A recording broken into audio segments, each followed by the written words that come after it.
The first time I was arrested, it was by a racist cop. I was 17 years old, still in high school, a junior.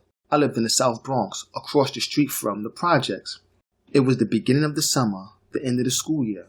I was doing my family's laundry in the neighborhood laundromat around the corner from my apartment building, when suddenly one of my brother's younger friends came into the laundromat yelling that my brother was getting arrested and to hurry.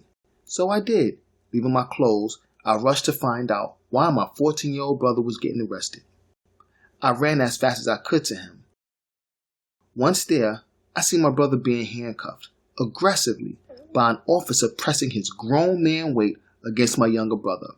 My brother looked so scared. I had never seen him like that before, and it hurt me to the core. My brother's friend, who was a little younger, maybe a year or so, was sitting on the curb, already handcuffed. Older people were there yelling, "You can't touch them. That's against the law. Let them go. They're minors." And I remembered hearing an older woman saying aloud, "Someone go get their parents." As I got closer, I began to say to the many officers, at least 8 or so, that I was the older brother and I wanted to know why they were arresting my brother, what precinct they were from, and where they planned on taking him.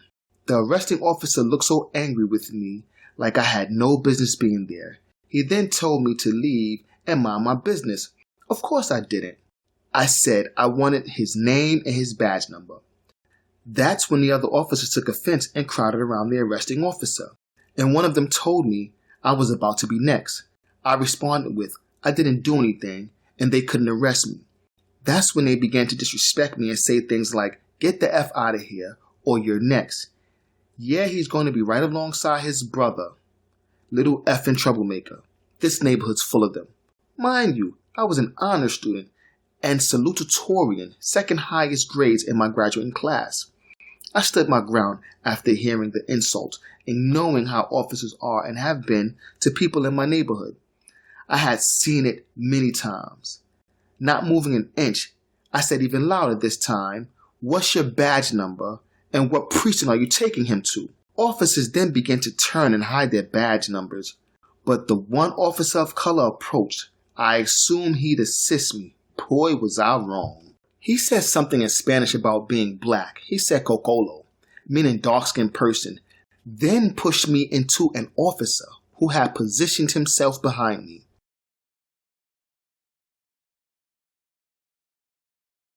I, of course, was then grabbed and told by the officer, who now had my hands behind my back, that this was my final warning. "Leave now," he yelled in my ear.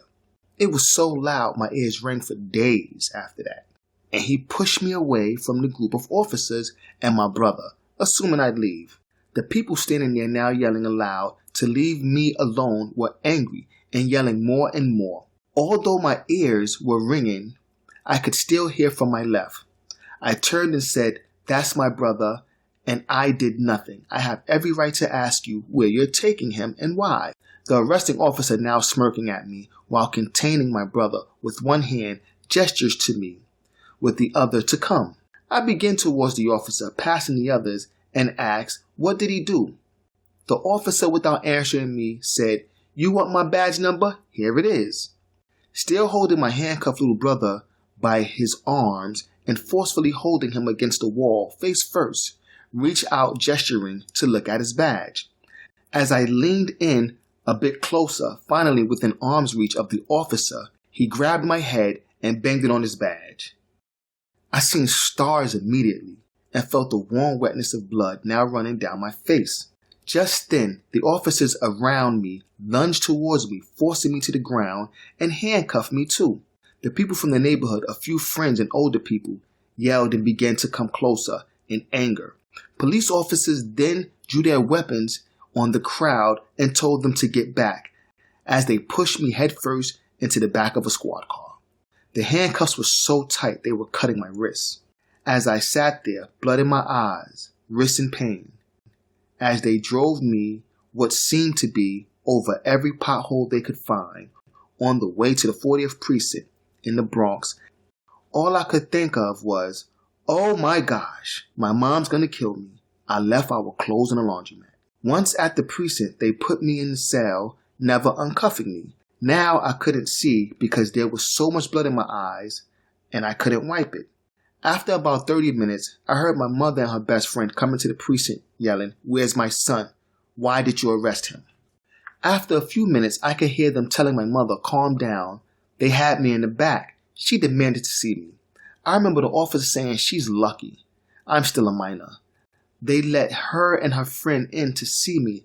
That's when I realized the cut must have looked worse than it was because my mother wailed like I never heard before. She said, "What did you do to him?" and cried, demanding they let me go. I felt so bad to have put my mother through this. My mother cried and asked me if I was okay and yelled to get these damn cuffs off her son and get me out that effing cell. In about 3 minutes or so, the officers, taking their sweet time, came and removed me from the cell. Both mom and friends both hugged me and asked if I was okay. As an officer removed the cuff, I replied, "Of course, Mom. I'm fine. Where's my brother?" She said, "At home waiting for us." I thought to myself, huh? The officers said they were never going to arrest my brother. They just wanted to teach him and his friend a lesson. But I was interfering in official police business and was disturbing the peace. They let me go, with a summons to appear in court for disturbing the peace, interfering in a police investigation, and resisting arrest. The charges were dropped and the case dismissed. We spoke to a lawyer who told us it would be very expensive and a long battle if we intended on suing. We weren't in a financial position to do so. So we had to just deal with the reality that it happened and there wasn't anything we could do about it. Later I found out my brother and his friend were playing. They were just throwing rocks at bottles. They often did that. And the officers seen them, stopped them, and attempted to arrest them. Excessive amounts of officers was always present in the neighborhood, and still are. And the 40th precinct has been hit with countless lawsuits over the past few years and decades. It's amazing how our system still allows things like this to happen yearly, monthly, weekly, daily, and hourly.